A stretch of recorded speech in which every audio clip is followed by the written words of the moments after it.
Bucket Destroyer, my prized creation. You had so much potential.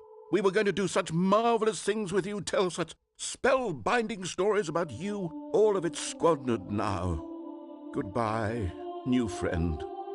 For the moment in time that you were here, you were magnificent.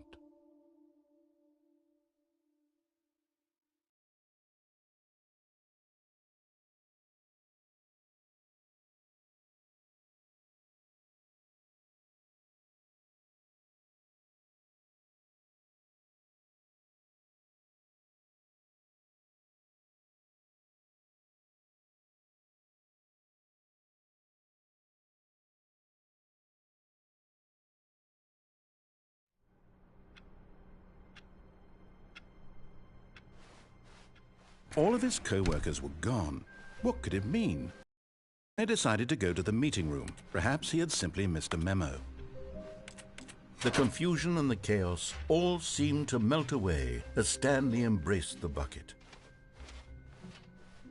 Stanley clutched the bucket tightly to his chest and entered the door on his left.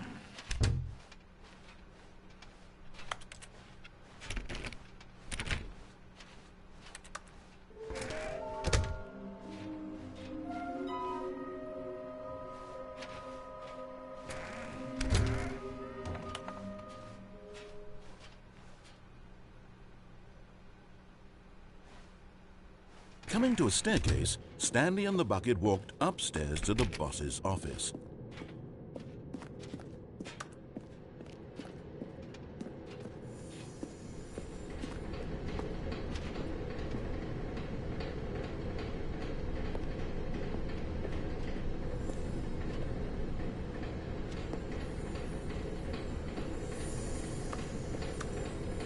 Another miniature Stanley figurine. This, there really must be a snappier name for these things. What about mini-stands? Stanley figs?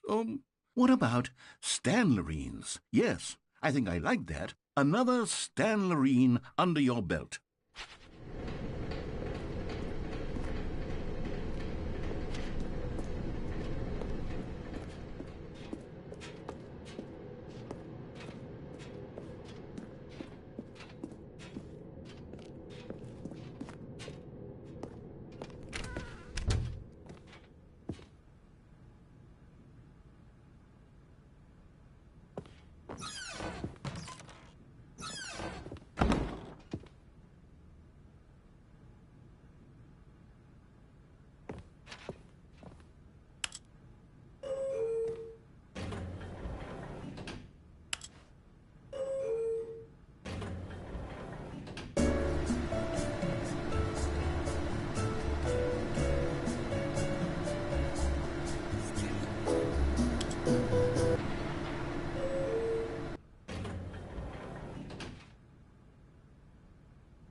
Okay, I'm going back to the name of these little Stanley figurines, and now I'm torn between Stanlerines and Figlies. What do you think, Stanley?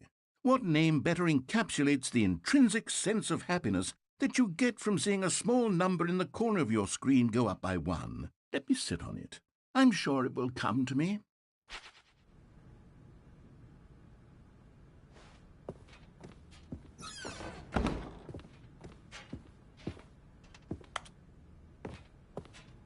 Stepping into his manager's office, Stanley was once again stunned to discover not an indication of any human life. Crushed by the weight of this revelation, Stanley may have broken down into an emotional dumpster fire if not for the soothing presence of the bucket. Even now, in his darkest of hours, did the bucket's warmth and guiding light pierce the dark clouds of confusion and chaos. It would be with him always. The bucket would, and he knew it. The two of them were inseparable. But Stanley guessed the correct code by sheer luck. Was it that the bucket knew all along? Was the bucket guiding him? Yes, this is certainly the most logical explanation.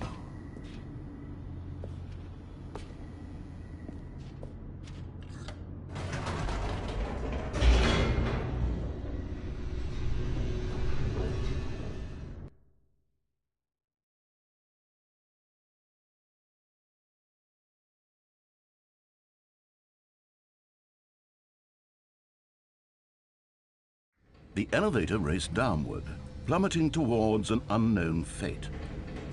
It would be all Stanley could do to keep himself together, if not for the bucket. Soothing him, comforting him, reassuring that in this darkest moment of uncertainty, he would be all right.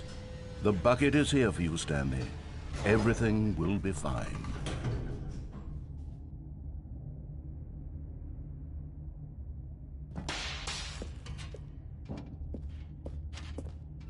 Stanley and the bucket walked straight ahead through the large door that read, Mind Control Facility.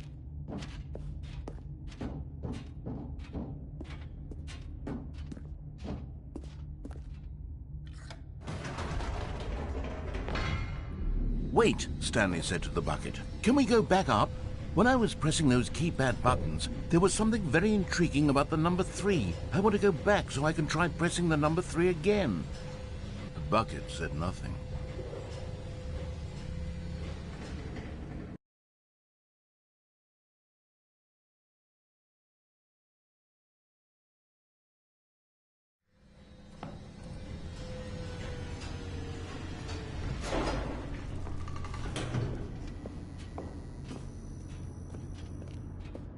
Here we are, said Stanley. Now I'm going to try out that number 3 button. He took the bucket over to the keypad and began slamming on the number 3 over and over and over. Well, he said, the number 3 is such a special button. I'm having the time of my life. Stanley looked expectantly at the bucket, but the bucket remained silent. This was a shock to Stanley, who had always felt such a connection with the bucket. How was this not as exciting to the bucket as it was to him? Once Stanley had had enough of the number 3, he got back in the elevator.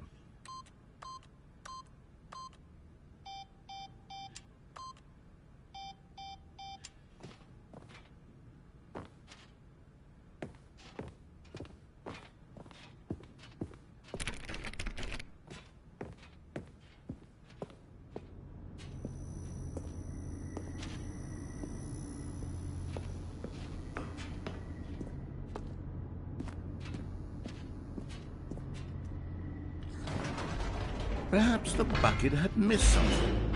Perhaps it had not seen how much joy Stanley got from slamming the number 3 repeatedly.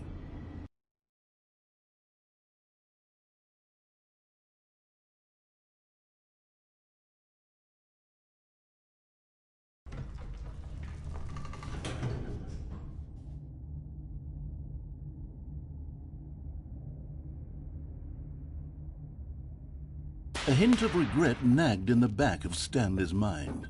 Stanley and the bucket walked straight ahead through the large door that read, Mind Control Facility.